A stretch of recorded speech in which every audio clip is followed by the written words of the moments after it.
c'est le diable. Il veut te déconcentrer. Vous vous souvenez de Jésus? Après avoir vécu 40 jours dans le désert, en jeûne et prière, pour préparer la mission ultime que Dieu avait préparée pour lui. Le diable se pointa. Il commençait à manipuler son intellect. Il commençait à vouloir les dévier de ses objectifs, les désorienter. Mais Jésus avait des entités. C'était un homme accompli sur terre et Dieu à 100% sur terre. Il avait l'entité physique et l'entité spirituelle. Voilà pourquoi Jésus ne fut pas invisible sur terre. Parce que la Bible dit, Dieu est esprit, il faut que ceux qui l'adorent, l'adorent en esprit et en vérité. C'est ça que dit la Bible. Dieu est esprit, il faut que ceux qui l'adorent, l'adorent en esprit et en vérité. Nous allons continuer où nous étions arrêtés la dernière fois, par rapport au combat de Jésus-Christ. Jésus a combattu, et qu'est-ce qu'il en est? Il a gagné les batailles. Tout est accompli. Tu as donné ta vie à Jésus, mais cependant les choses ne sont pas ce qu'elles devaient être. Visuellement, ce que tu vois, ce n'est pas ce qui se dessine dans ton cœur. Ce n'est pas ce que tu as toujours planifié dans ton cœur. C'est par rapport à cela que nous allons voir qu'est-ce qui se passe réellement. Est-ce que as-tu encore des combats à combattre ou tu dois te jouir de la victoire qui a été déjà dans la croix? Amen. Donc, vous bénéficiez de toutes les promesses via Gethsemane. Tu bénéficies de toutes les promesses via Gethsemane. Dieu est bon, il met sa parole dans ma bouche pour nous communiquer sa connaissance, ce qui veut que nous comprenions. Félicitations à vous qui venez de prendre part à l'héritage du royaume. Peu importe ce qui a été votre vie, désormais cela appartient au passé. Vous êtes citoyens du ciel. Grâce à Jésus-Christ, vous aussi vous êtes moitié humain, moitié spirituel. Vous pouvez participer à la table du roi. Vous êtes redevenu Dieu sur la terre. Vous avez une nouvelle famille en Jésus-Christ. Et vous avez une nouvelle identité. Ce n'est plus l'identité qu'on vous a attribuée autrefois. On vous a attribué des identités qui n'étaient pas vôtres. Mais Dieu a changé cela. La Bible dit dans 2 Corinthiens, chapitre 5, verset 17, « Si quelqu'un est en Christ, il est devenu une nouvelle créature. Les choses anciennes sont passées, et voici, toutes choses sont devenues nouvelles. » Comment ça? Homme de Dieu. Il nous a promis un avenir et de l'espérance. Notre avenir est coloré. Notre avenir est coloré. Le bonheur précède nos pas désormais. Donc Dieu nous précède. Même dans nos besoins, Dieu précède nos besoins. Pourquoi? Parce que notre avenir est coloré. Lisons Ésaïe chapitre 54, du verset 1 au verset 17. La Bible dit, « Réjouis-toi stérile, toi qui n'enfantes plus. Fais éclater ton allégresse et ta joie, toi qui n'as plus de douleur. Car les fils de la délaissée seront plus nombreux que les fils de celle qui est mariée, dit l'Éternel. Élargis l'espace de ta tente, qu'on déploie les couvertures de ta demeure. Ne retiens pas, allonge tes cordages et affermis tes pieux, car tu te répandras à droite et à gauche. Ta postérité envahira des nations et peuplera des villes désertes. Ne crains pas, car tu ne seras pas confondu. Ne rougis pas, car tu ne seras pas déshonoré, mais tu oublieras la honte de ta jeunesse. Et tu ne te souviendras plus de l'opprobre de ton veuvage, car ton Créateur est ton époux. L'Éternel des armées est son nom, et ton Rédempteur est le Saint d'Israël. Il se nomme Dieu de toute la terre, car l'Éternel te rappelle comme une femme délaissée et au cœur attristé, comme une épouse de la jeunesse qui a été répudiée, dit ton Dieu. Quelques instants, j'étais abandonné, mais avec une grande affection, je t'accueillerai. Dans un instant de colère, je t'avais un moment dérobé ma face, mais avec un amour éternel, j'aurai compassion de toi. Dis ton Rédempteur éternel, il en sera pour moi comme des eaux de Noé. J'avais juré que les eaux de Noé ne se répandraient plus sur la terre. Je jurais de même de ne plus m'irriter contre toi et de ne plus te menacer.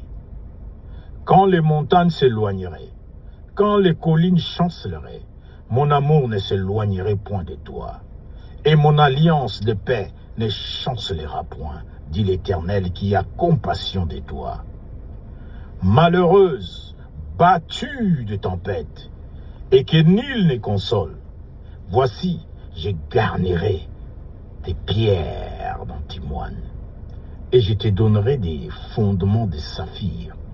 Je ferai des créneaux de rubis, tes portes d'escarboucles, et toute ton enceinte des pierres précieuses.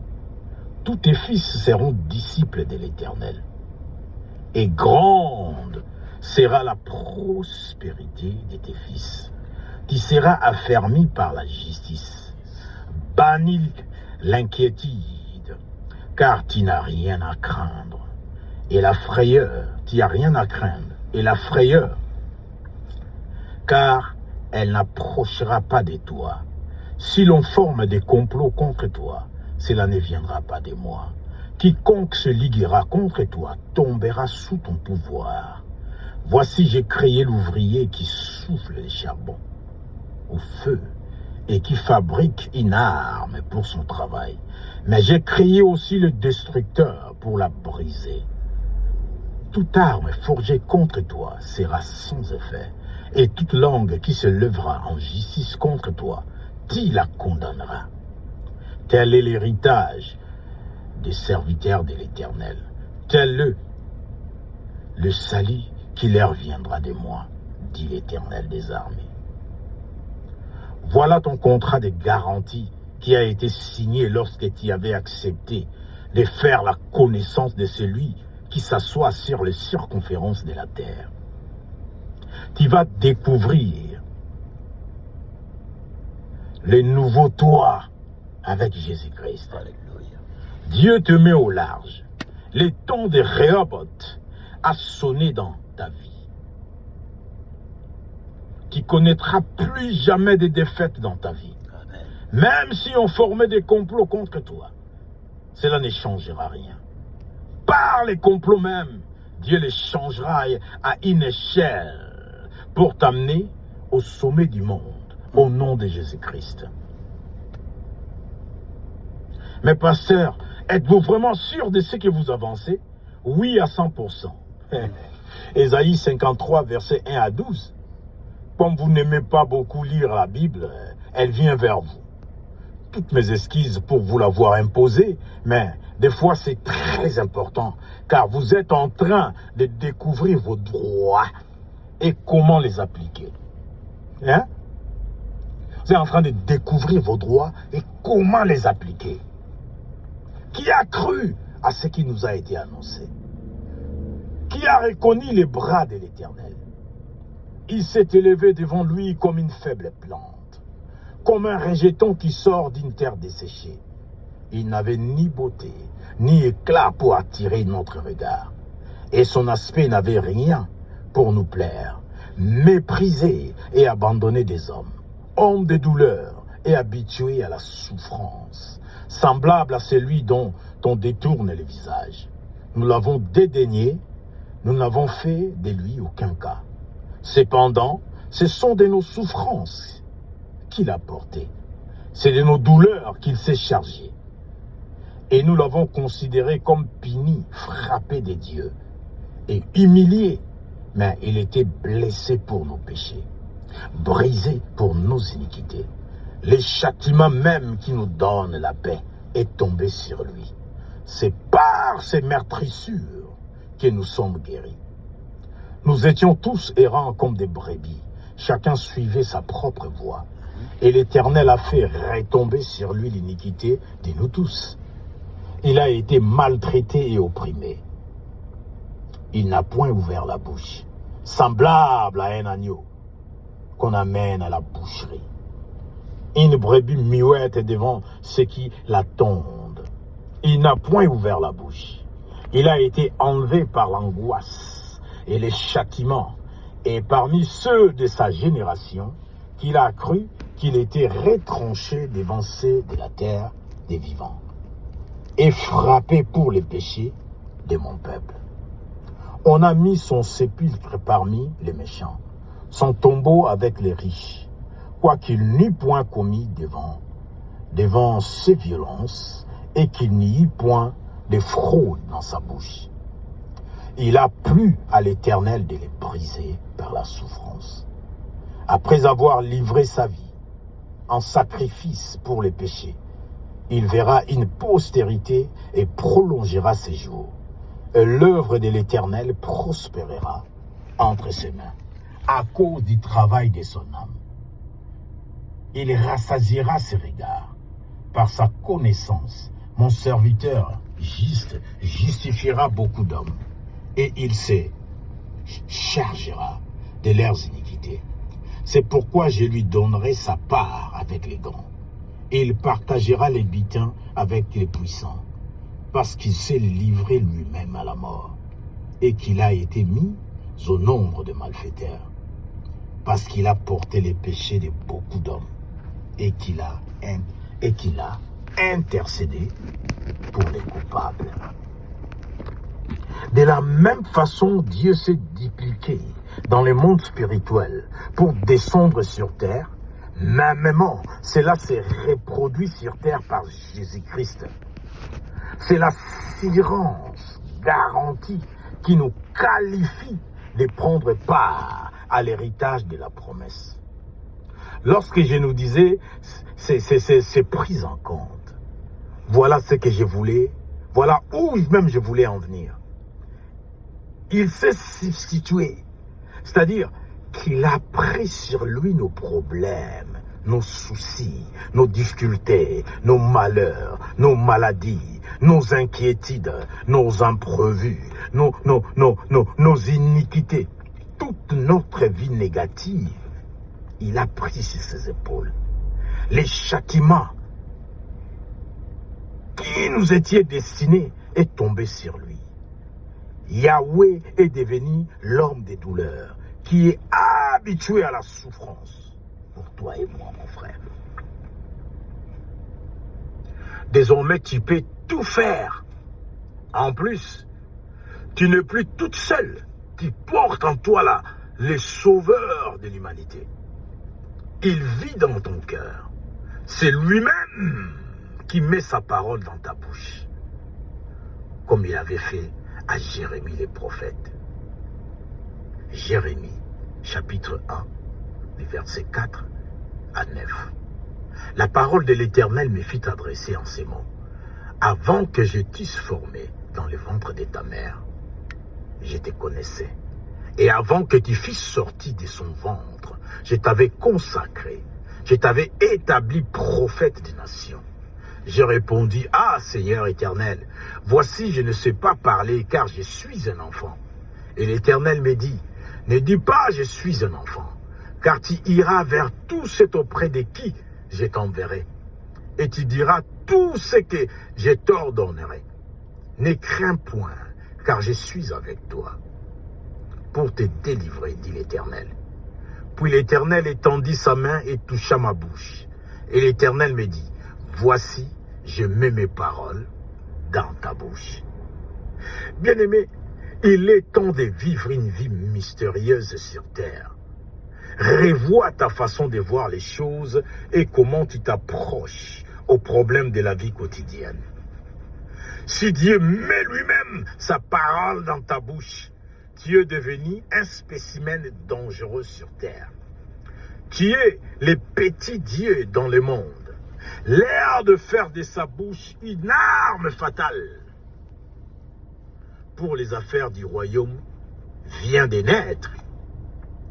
Il nous a octroyé la totalité de toute sa puissance. Lui qui dit un mot et les choses se matérialisent. Faites comme lui désormais. Utilisez votre bouche pour définir votre avenir.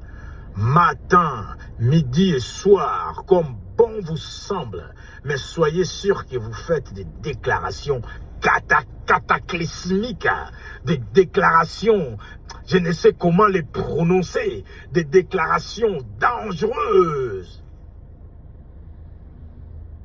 pour voir ce que vous voulez matérialiser. Faites des déclarations prophétiques pour vous-même, votre épouse ou votre époux, pour vos enfants, tant biologiques et spirituels, sans oublier l'œuvre à laquelle vous avez été assigné. Projetez-vous dans la visualisation de ce que vous voulez accomplir dans la vie ici-bas. Croyez en Dieu, celui qui a mis ses paroles dans votre bouche pour vous offrir un paradis sur terre. Il vous suffit simplement de faire des décrets.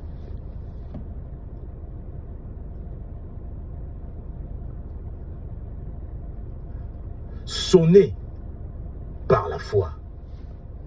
Faire des décrets assaisonnés par la foi. Dieu met la parole dans votre bouche.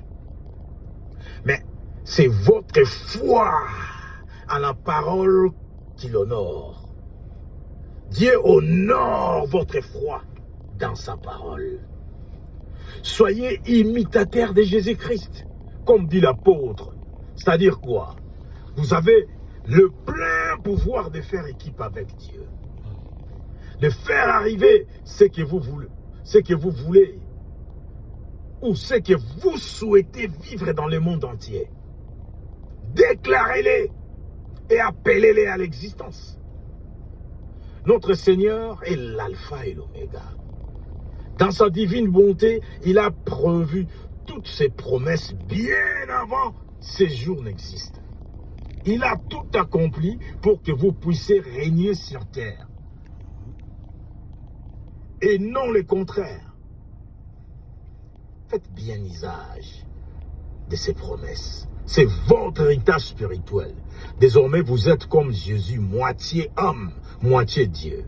Allez-y, possédez votre possession. Le globe est à vous. Vous êtes mandaté.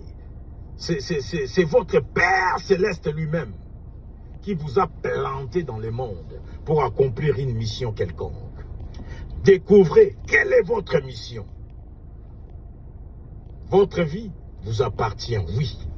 Soyez sûr que vous êtes dans le plan de Dieu. Voici quelques exemples qui vous aideront à découvrir votre mission.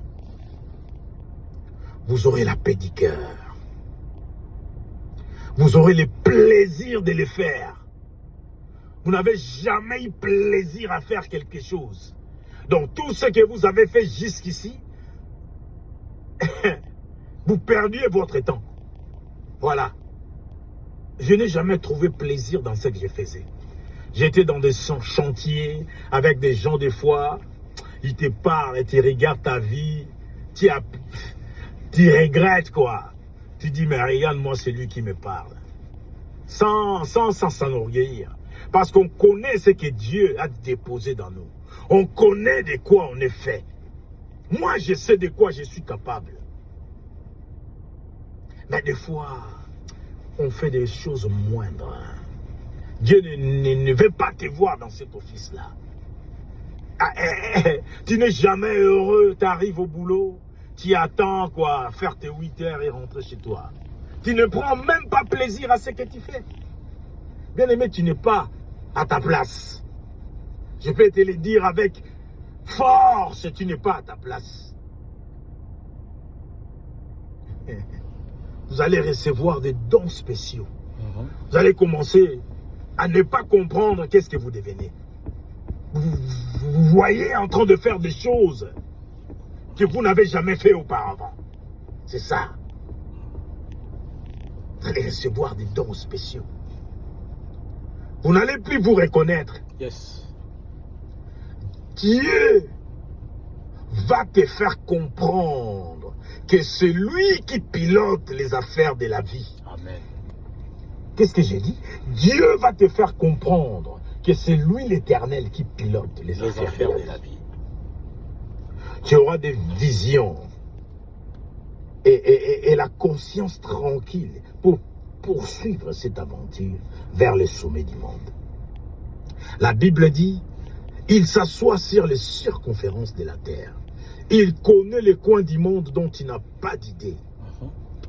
Comme celui qui t'honore. Laisse-toi guider, mon frère.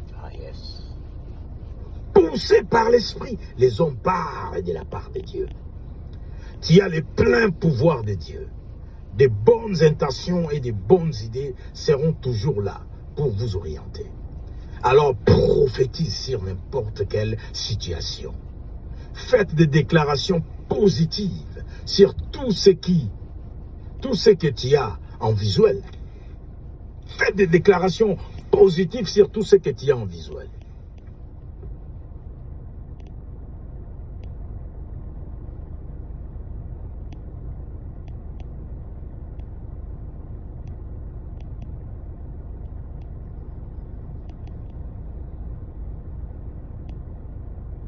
Consulte directement Dieu et l'association de Dieu, le Père qui est aux cieux et de Dieu le Fils qui vit en toi, seront d'accord pour que tu fasses des plus grandes choses qui pourraient changer les cours de l'histoire.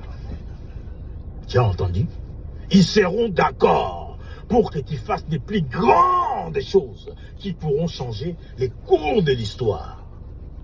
Et cette personne, c'est toi. C'est toi. Définis ta vision. Visualise où tu veux être. Jusqu'où tu veux aller. Libère la parole. C'est ton secret pour faire bouger les choses dans les domaines spirituels. Tu es comme Jésus. Il t'appartient de vivre dans l'esprit. Tu peux voir et entendre la voix de Dieu dans un moment de silence et d'intimité avec lui. Souviens-toi d'où tu as été sauvé. Tu es sorti de l'ignorance à la connaissance parfaite de Dieu. Autrefois esclave de Satan, privé des droits, des libertés, privé de toutes les promesses que Dieu a mises dans ta disposition. La Bible dit, vous connaissez la vérité et la vérité vous affranchira. Vous connaîtrez la vérité et la vérité vous affranchira. Jésus a dit, je suis la vérité. La vérité, c'est la personne même de Jésus qui fait connaissance avec la vérité personnifiée et Dieu lui-même personnifié dans une forme humaine. Et tu seras affranchi. Amen. Quel est votre combat? Avez-vous encore à combattre? C'est ça que nous allons découvrir. C'est ça que nous allons découvrir. Tu as donné ta vie en Jésus. Tu travailles à l'église. Tu es peut-être intercesseur. Tu es peut-être gagneur d'âme. Tu es peut-être évangéliste. Tu es peut-être pasteur. Tu es peut-être docteur. Tu es peut-être apôtre ou prophète des nations. Mais ce qui est dans ton cœur, la vision de Dieu ne se matérialise toujours pas. Tu es toujours en mode attente, genre Habakkuk chapitre 2 verset 3. Tu es toujours en mode attente. Est-ce que as-tu encore un combat à combattre? Nous allons découvrir. Jésus, le vainqueur des nations, a livré bataille et a tout accompli. Son apport n'était pas seulement charnel, mais aussi spirituel. Vous pouvez me demander, mais si Jésus a tout accompli, pourquoi y a-t-il encore des souffrances dans une vie? Pourquoi mon mariage n'a pas réussi?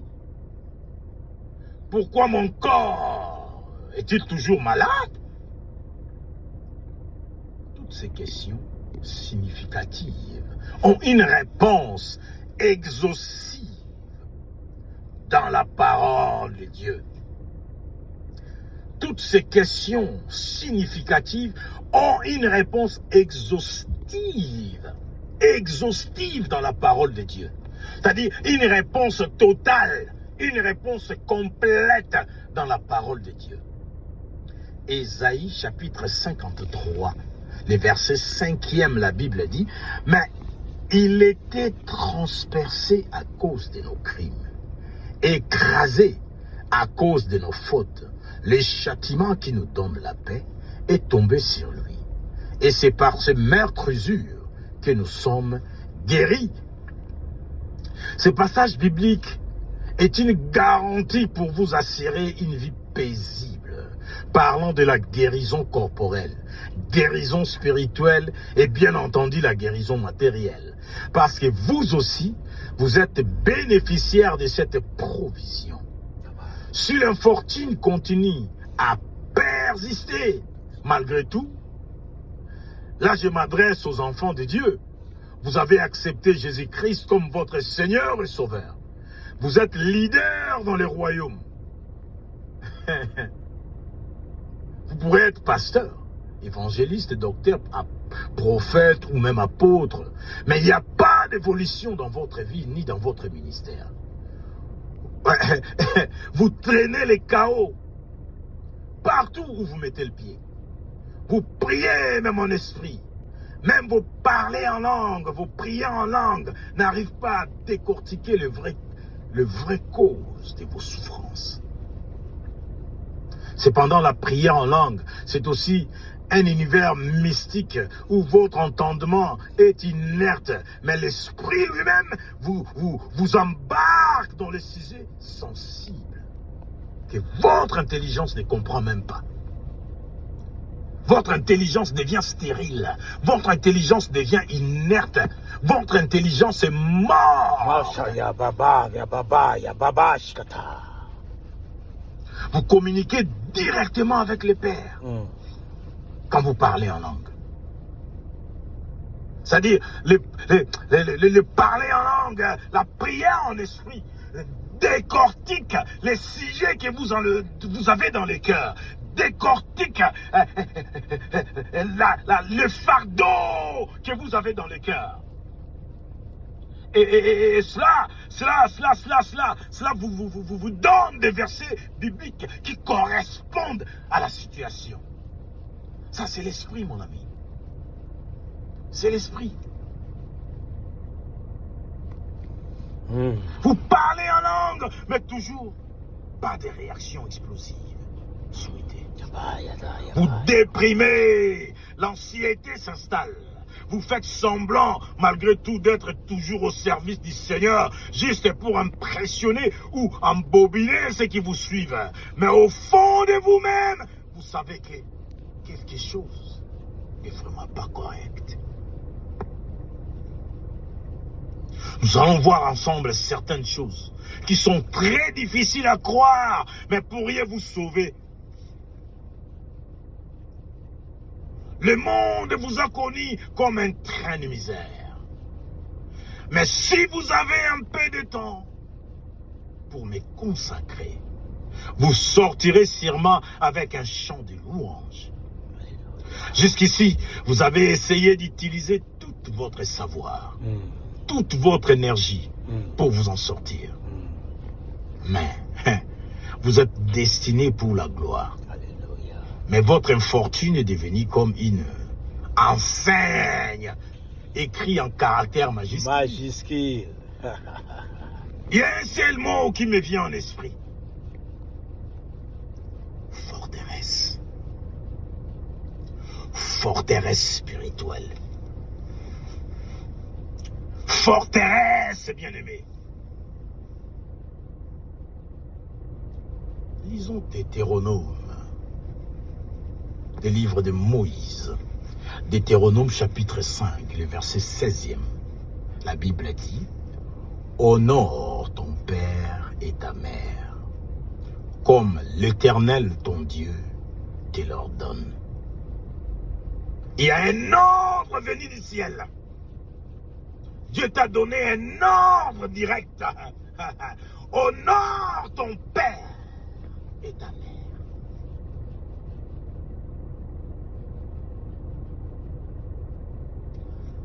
Afin que tes jours se prolongent et que tu sois heureux sur la terre que l'Éternel, ton Dieu, te donne. Bien-aimé, es-tu heureux? Es-tu heureux dans la vie?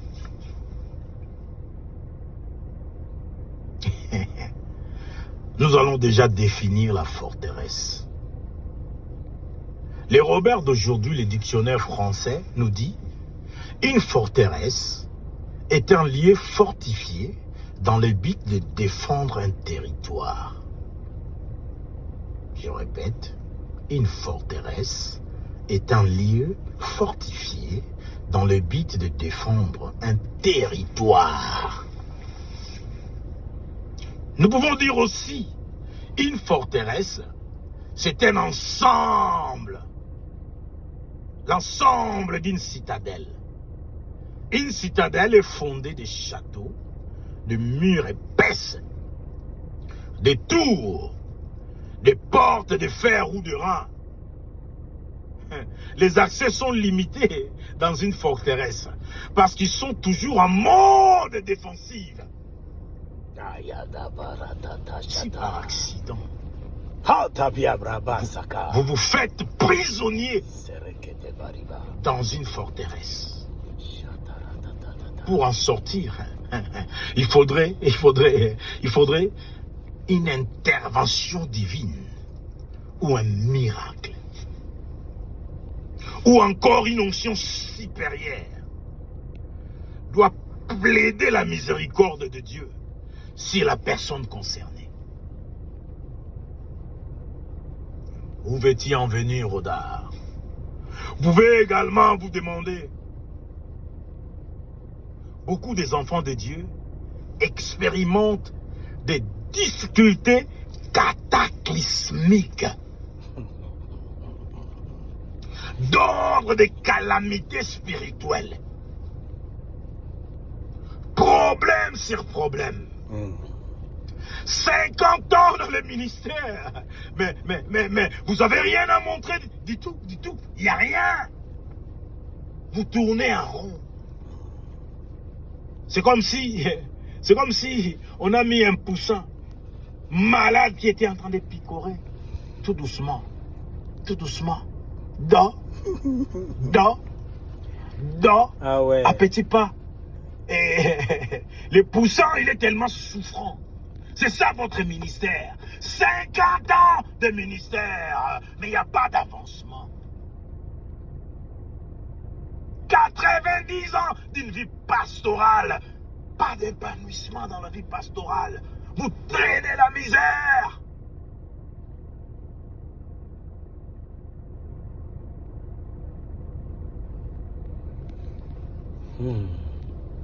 Rien à montrer. Votre vie quotidienne, n'en parlons pas. Vous êtes une espèce de train de misère. Même les chrétiens remplis du Saint-Esprit, priant en langue, néanmoins ne comprennent pas ce qui leur arrive. C'est lourd, c'est lourd, c'est lourd. Nous avons lu Deutéronome chapitre 5, le verset 16e. La Bible dit, « Honore ton père et ta mère, comme l'Éternel Dieu t'il a commandé. » Faites l'examen de votre vie, mon frère. Comment avez-vous traité vos parents? Comment traites-tu tes parents? Dieu vous a donné un commandement spécifique d'honorer votre père et votre mère. Qu'avez-vous fait de vos parents? Vous les abandonnez livrés à eux-mêmes, avec leur âge avancé? Vous les maltraitez? Il y a même certains qui les frappent. Certains qui frappent leurs parents. C'est-à-dire, vous les molestez, vous les tabassez. My God. Voilà la réalité. Ou la racine. Ou encore la source de vos malheurs. Par conséquent, vous vous êtes fait prisonnier dans une forteresse. En fait, vous vous êtes livré volontairement. C'est-à-dire, je suis volontaire, je viens me faire prisonnier dans la forteresse.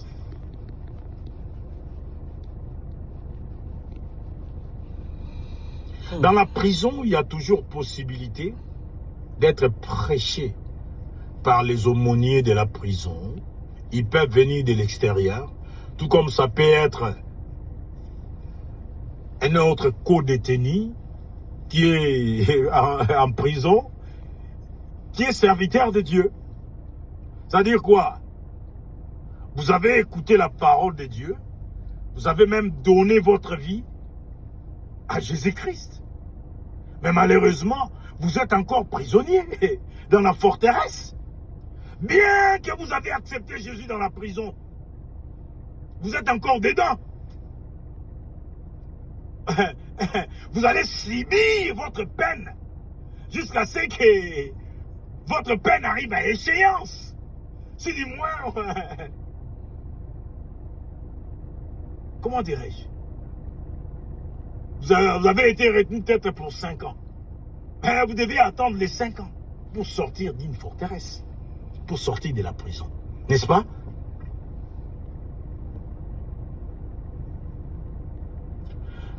Vous pouvez chanter dans une église, dans une chorale même, mais en prison.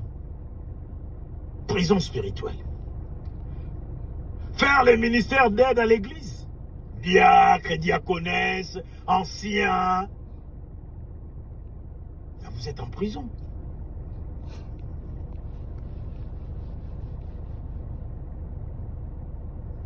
Dieu vous a condamné, comme le procureur de la République l'aurait fait pour un individu qui déshonore ses parents.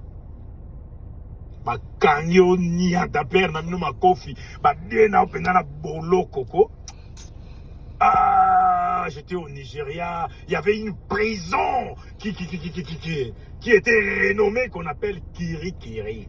Si on t'amène à Kirikiri, mon frère, tu vas souffrir. On va te tabasser, on va te chicoter. Tout le monde a peur de finir à Kirikiri. Mais Kirikiri, c'est encore rien comparé à une forteresse. Et là où vous êtes, Dieu vous a condamné, comme j'ai dit tout à l'heure. C'est le procureur de la Cour suprême. Alléluia. Vous ne connaîtrez pas le bonheur aussi longtemps que vous continuez de vivre votre vie comme si c'était une balle masquée. L'issue de ces cours pour vous, c'est de vous examiner complètement, de faire un cure d'âme avec un homme de Dieu en qui vous croyez. Et surtout, qu'il a une onction supérieure. Relatez-lui combien vous étiez déloyaux vis-à-vis de Dieu. Comment vous tabassez vos parents. Relatez-lui comment tu maltraitais ta maman. Comment tu les crachais sur les visages. Comment tu les poussais avec force et qu'elle tombait, elle s'est brisée. Elle s'est brisée même les bras. C'est cela votre combat, mon frère. Jésus a pourvu des choses. Il les a mises en place. Ces choses-là sont en entente. Les promesses, la bonté de Dieu, la miséricorde de Dieu, la faveur de Dieu, tout ce que Dieu a prévu sont en place. Cependant, vous êtes encore en prison. Physiquement, vous croyez que vous êtes en train de faire l'œuvre du royaume. Malheureusement, vous êtes encore prisonnier. Vous êtes dans une forteresse. Cette forteresse doit être brisée. Il faut qu'il y ait un tremblement de terre, que le mur s'écroule pour que vous puissiez sortir. Dans la forteresse, il y a des tours. Et dans chacune des tours, il y a des veilleurs, des sentinelles. Il faut un miracle, mon frère, pour que vous vous en sortiez dans votre prison. Il faudrait un miracle. Il faudrait un miracle.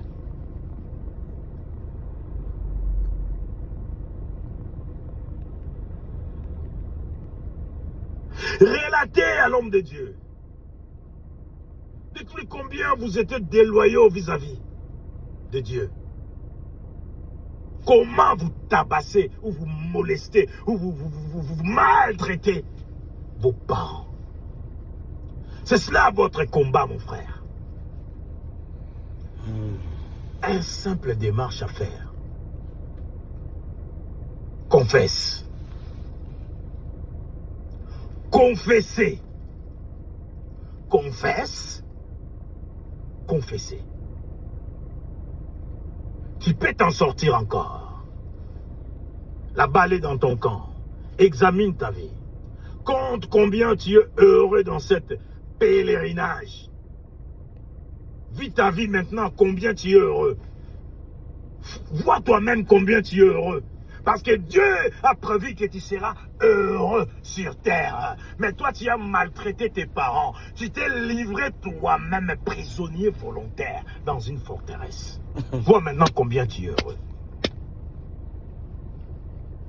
Revois un peu rapidement combien de fois tu as eu des envies de suicide.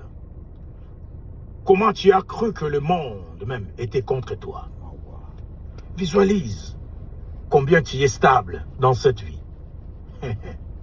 Bien-aimé, si tu entends sa voix maintenant même, que tu fais ta lecture, ou tu m'écoutes, n'endurcis pas ton cœur.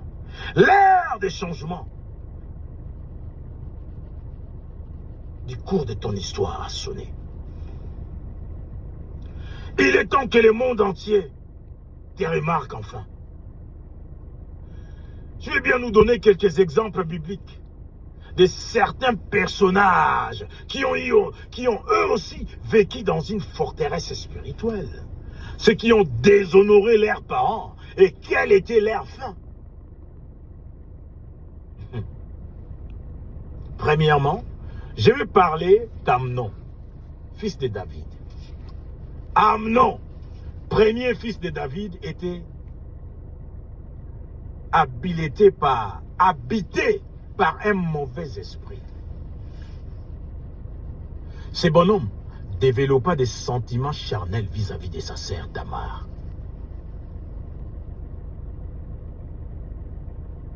Sœur biologique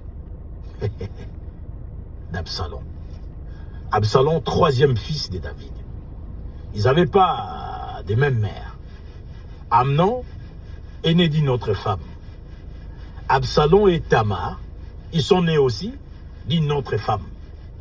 Déjà, le roi David, c'était un multipolygamos.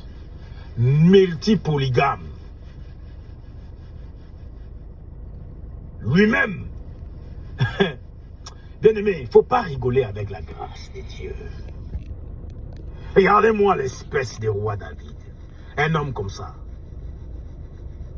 Nous, on se base trop sur le physique.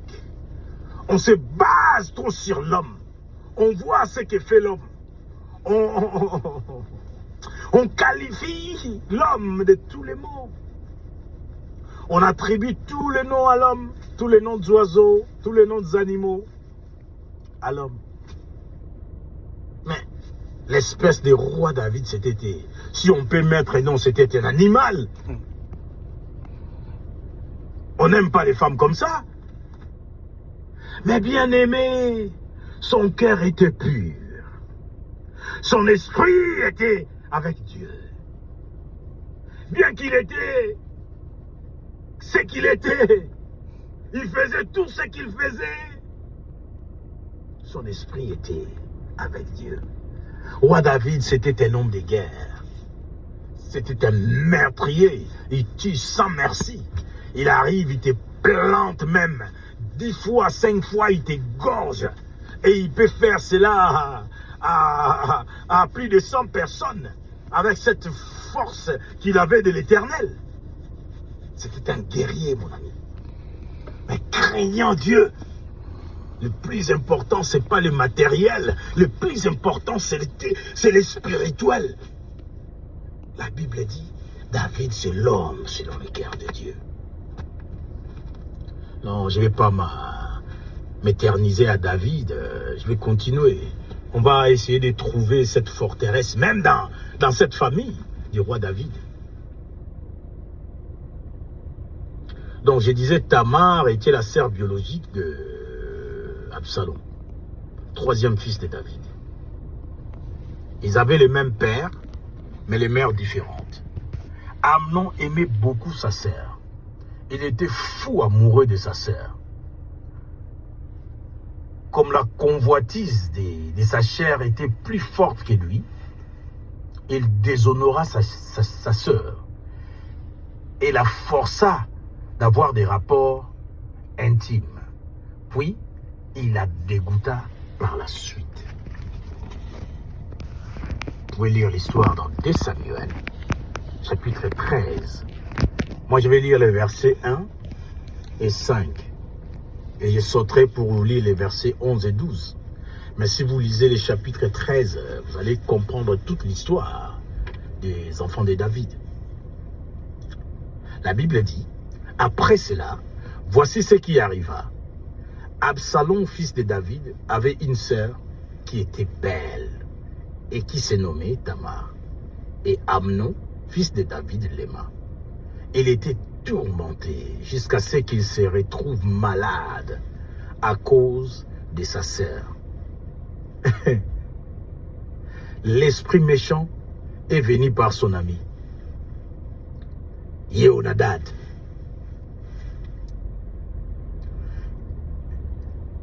Yehonadad dit, mets-toi au lit et joue au malade. Quand ton père le roi viendra te voir, fais une demande que ta sœur vienne sur ton chevet. Et de là, tu pourras la prendre par la force. Alors Amnon dit, Amnon dit à Tamar, apporte la nourriture dans la chambre, et je me nourrirai de ta main. Tamar prit les gâteaux qu'elle avait faits et les porta à son frère Amnon dans sa chambre. Comme elle les lui présentait à manger, il la saisit et lui dit, viens, couche avec moi, ma sœur. Elle lui répondit, non, mon frère, ne me fais pas violence, car on n'agit pas ainsi en Israël. Ne commets pas cette folie. Où irai-je, moi, avec mon déshonneur? Et toi, Tu serais comme un fou en Israël. Maintenant, je t'ai pris par le roi. Et il ne refusera pas de t'accorder ma main. Mais il ne voulut rien savoir. Il se saisit d'elle, lui fit violence et coucha avec elle. Puis Amnon eut pour elle une forte aversion, plus forte que n'avait été son amour. Et il lui dit, lève-toi, va-t'en.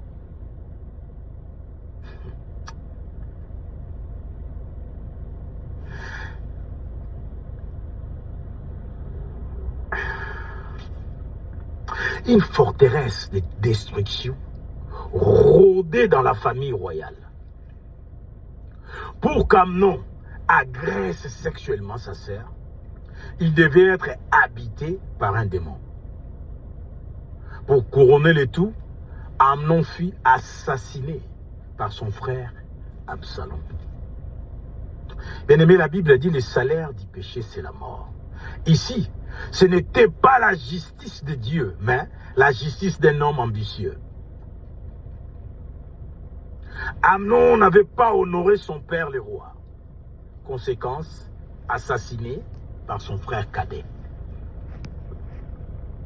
On ne va pas aller encore en profondeur. On va fonder encore des bases. Dès Samuel, chapitre 13, versets 28 et 29, la Bible dit, Absalom donna cet ordre à ces jeunes gens.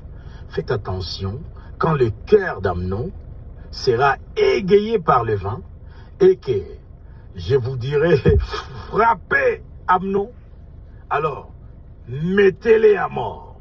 Soyez sans crainte. N'est-ce pas moi qui vous ordonne? Soyez forts et vaillants. En d'autres mots, tuez-les. L'inceste qu'avait fait Amnon.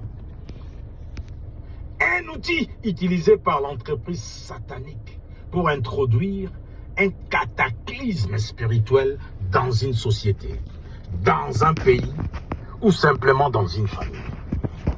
Ici, c'est la famille du roi David qui était visée. Cette action de déshonneur envers son père, sa sœur, n'est pas passée inaperçue. Les mâles étant déjà consommés, une forteresse de destruction s'est installée dans la maison de David.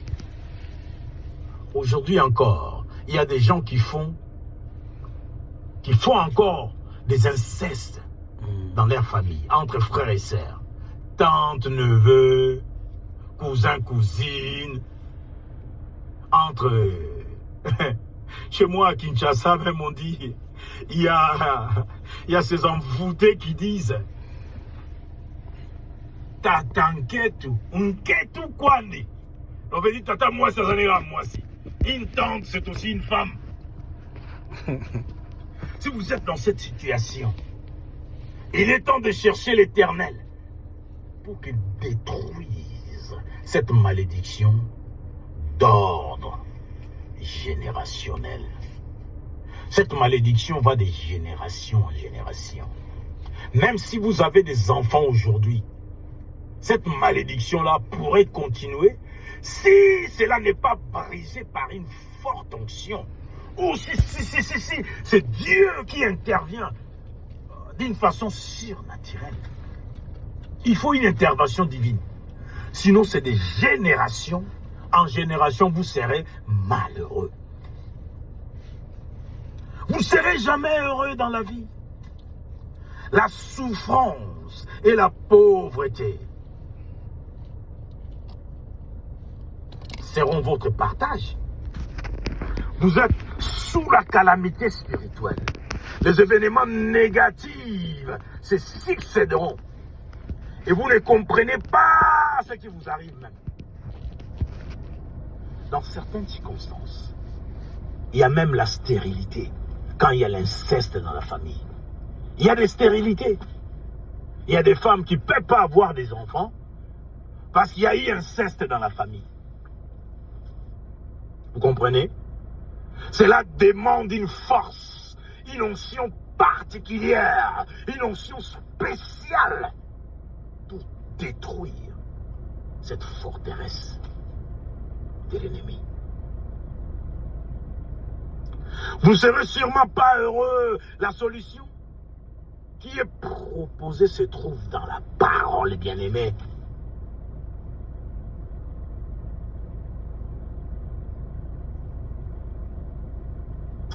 Si vous habitez une forteresse spirituelle, rien ne va marcher dans votre vie. Vous allez essayer par-ci, par-là. Les choses ne marcheront pas.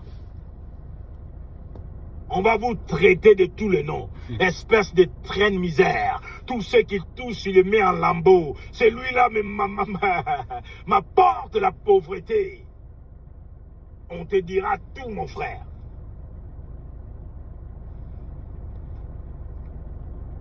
Tu as un combat à livrer.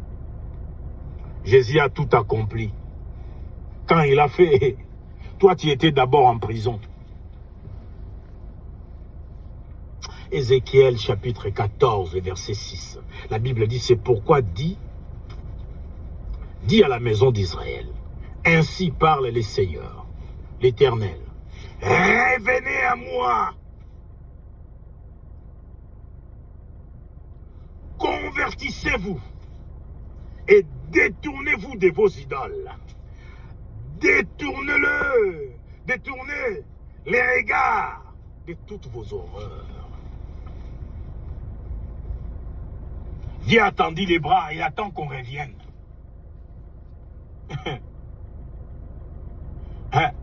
Jésus a dit, venez à moi, vous tous qui êtes fatigués et chargés, je vous donnerai du repos, n'est-ce pas? Eh oui. Là, il a dit, mais toi, tu étais en prison. Maintenant, c'est à toi d'aller vers Dieu.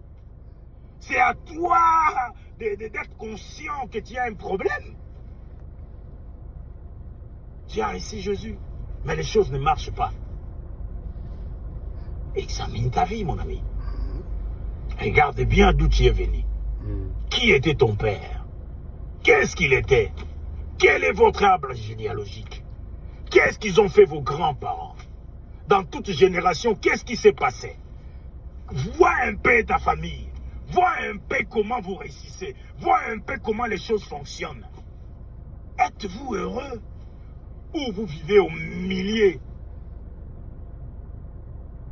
d'une souffrance abondante? Faites l'autospection de vos vies, mes amis. Les amis.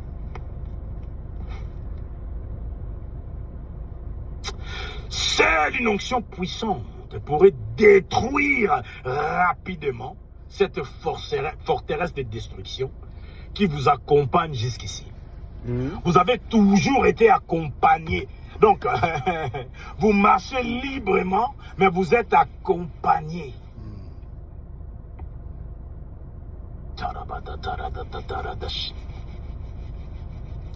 C'est votre combat, mon ami. Il vous appartient donc de revenir à votre Dieu et de présenter votre destinée pour une liberté totale. Matthieu 11, comme on avait dit, venez à moi, vous tous qui êtes fatigués et chargés, et je vous donnerai du repos. Bien-aimé, votre bien-être est entièrement entre vos mains. Vous pouvez répandre votre propre vie. Le repos de Jésus, c'est-à-dire une vie paisible. Libéré des imprévus, désagréables, des maladies chroniques ou encore des catastrophes spirituelles qui étaient liées à votre existence. Tout ça va s'évanouir si vous revenez à l'Éternel. Ah, j'aime bien ceci. Ézéchiel chapitre 18, les versets 30 et 32, la Bible dit, c'est pourquoi je jugerai chacun selon ses voies. Maison d'Israël, ou peuple de Dieu. C'est pourquoi je jugerai chacun selon ses voies. Église universelle, oracle du Seigneur éternel. Revenez et détournez-vous de tous vos crimes, afin que votre faute ne soit pas une pierre d'achoppement. rejetez loin de vous tous. Rejetez loin de vous tous les crimes qui vous ont rendu criminels. Faites-vous un cœur nouveau et un esprit nouveau. Pourquoi devriez-vous mourir? Pourquoi devriez-vous mourir? Église universelle, pourquoi devriez-vous mourir?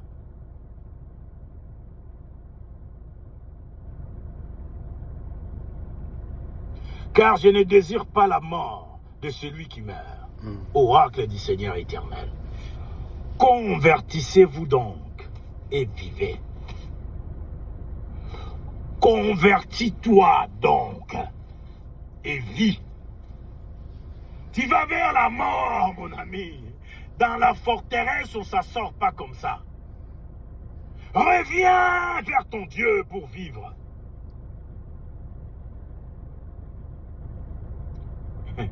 Dieu même ne voulait pas la mort d'Amnon. Mais toute la famille n'a pas réagi spirituellement contre le destructeur. Même le roi David, l'homme selon le cœur de Dieu, ne pouvait rien faire. Vous savez pourquoi? Ils n'ont pas eu la chance d'accepter Jésus-Christ comme leur Seigneur et leur seul Sauveur. Voilà pourquoi l'ange de la mort était debout dans cette famille avec son épée flamboyante. Même Absalom, l'auteur de la conspiration pour l'assassinat de son frère, le mal qu'il croyait éliminer, lui est monté dans la tête. Premièrement, il s'est révolté contre son père. Jusqu'au point que le roi a décidé de prendre la fuite pour sauver sa vie et celle du reste des peuples qui lui étaient loyaux. Dès Samuel, chapitre 15. Je vais lire les versets 10 et 15. Non, je vais lire des 10 au 15e. J'ai lu au nom de Jésus, la Bible dit. Absalom envoya des espions dans toutes les tribus d'Israël pour dire, quand vous entendrez les sons du corps, vous direz, Absalom règne à Hébron. Des 100 hommes de Jérusalem, qui avaient été invités, s'en allèrent en toute simplicité, sans rien connaître de l'affaire. Pendant qu'Absalom offrait les sacrifices, il envoya chercher Guilonite, conseiller de David. La conjuration devint puissante et le peuple était de plus en plus nombreux avec Absalom. Arriva enfin celui qui fit les rapports à David et qui dit, les hommes d'Israël se sont ralliés de cœur à Absalom. Alors David dit à tous ses serviteurs qui étaient avec lui à Jérusalem, levez-vous, prenons la fuite, car il n'y aura pas moyen pour nous d'échapper à Absalom. Hâtez-vous de partir, sinon il se hâtera bien lui-même de nous atteindre et d'attirer un malheur sur nous en frappant la ville du tranchant de l'épée. Les serviteurs du roi lui dirent, pour tout ce qu'aura décidé mon Seigneur le roi, nous sommes tes serviteurs. Voyez-vous comment Absalom honora son père? Au point d'en faire un fugitif. L'ange de la mort s'était bien installé dans la maison de David. Je crois qu'Absalom ne s'attendait pas au pire. Il croyait qu'il allait finir roi sur tout Israël.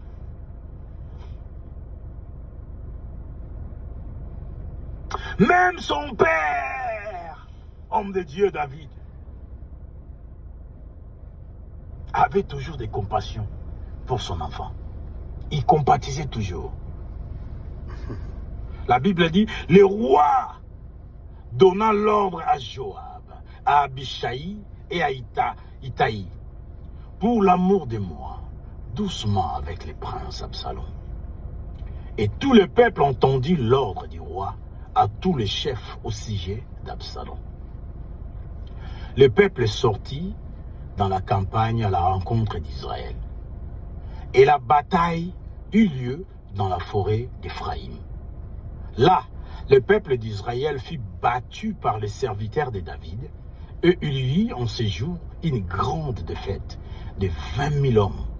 Les combats s'étendurent sur tout le pays, et la forêt dévora plus de peuple ce jour-là que l'épée n'en dévora. Absalom se trouva en présence des serviteurs de David. Il était monté sur un millet. Le millet pénétra sous la ramure d'un grand chêne, et la tête d'Absalom fut prise dans les chênes. Il resta entre ciel et terre, pendant que le millet qui était sous lui passa outre.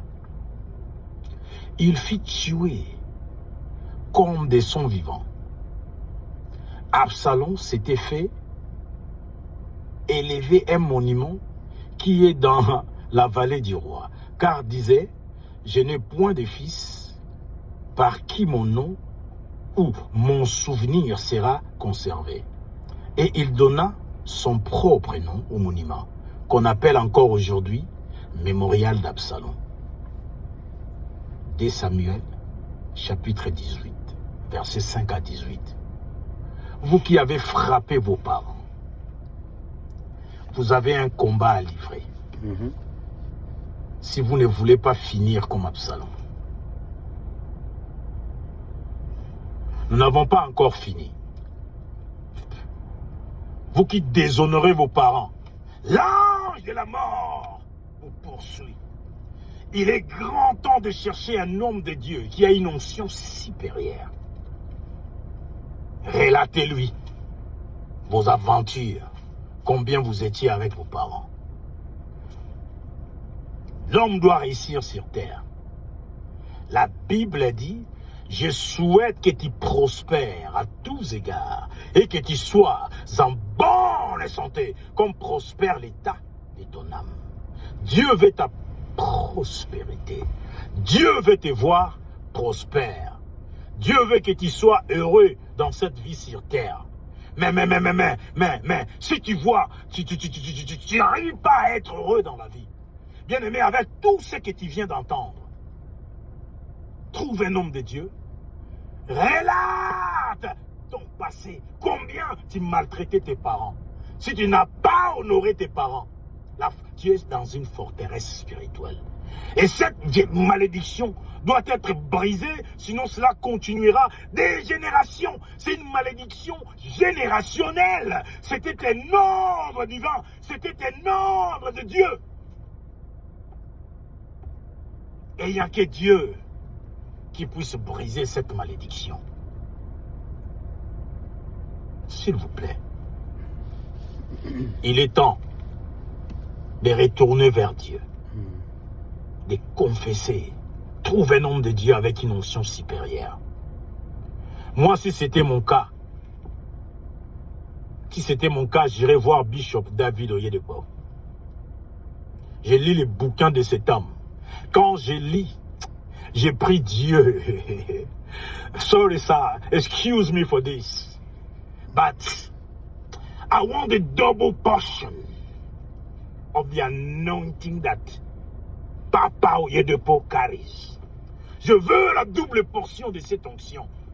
Cet homme, c'est un héros. C'est un homme de Dieu extraordinaire. Pour moi, je peux dire pour moi, Bishop Oyedepo, c'est comme une encyclopédie biblique pour moi. C'est un investissement que Dieu a mis de côté pour l'avenir. C'est un modèle à suivre.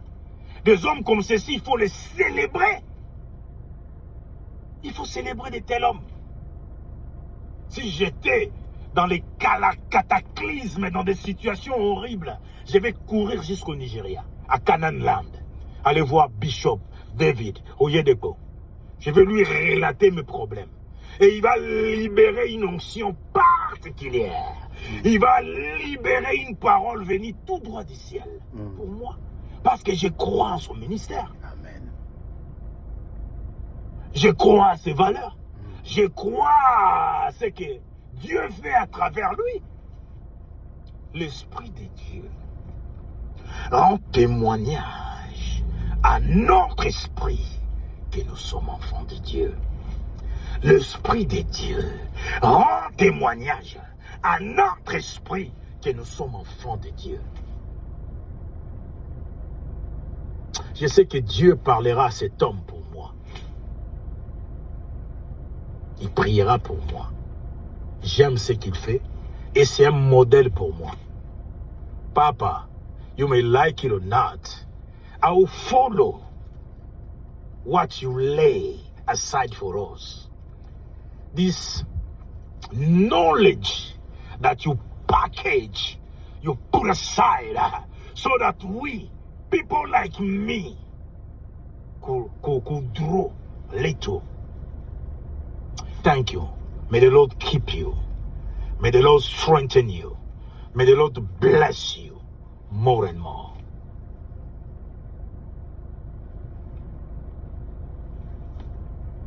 Bien aimé, on n'a pas fini. On s'est arrêté on a parlé d'Amnon et d'Absalom. Mais il y a encore d'autres fils de David parce que l'ange de la mort était dans cette famille. On va continuer, voir comment a fini le roi David même et la succession de son fils Salomon. Qu'est-ce qui s'est passé avant que Salomon soit au pouvoir et comment ils ont fini. Forteresse, mon ami. Je suis votre pasteur Rodar Biomatidi, le pasteur de la MMSA. Que l'Éternel vous bénisse encore aujourd'hui. Je vous dis à bientôt. Nous allons continuer. Si vous avez encore à combattre, ou vous allez vous réjouir des provisions que Jésus a mis de côté pour nous. Shalom.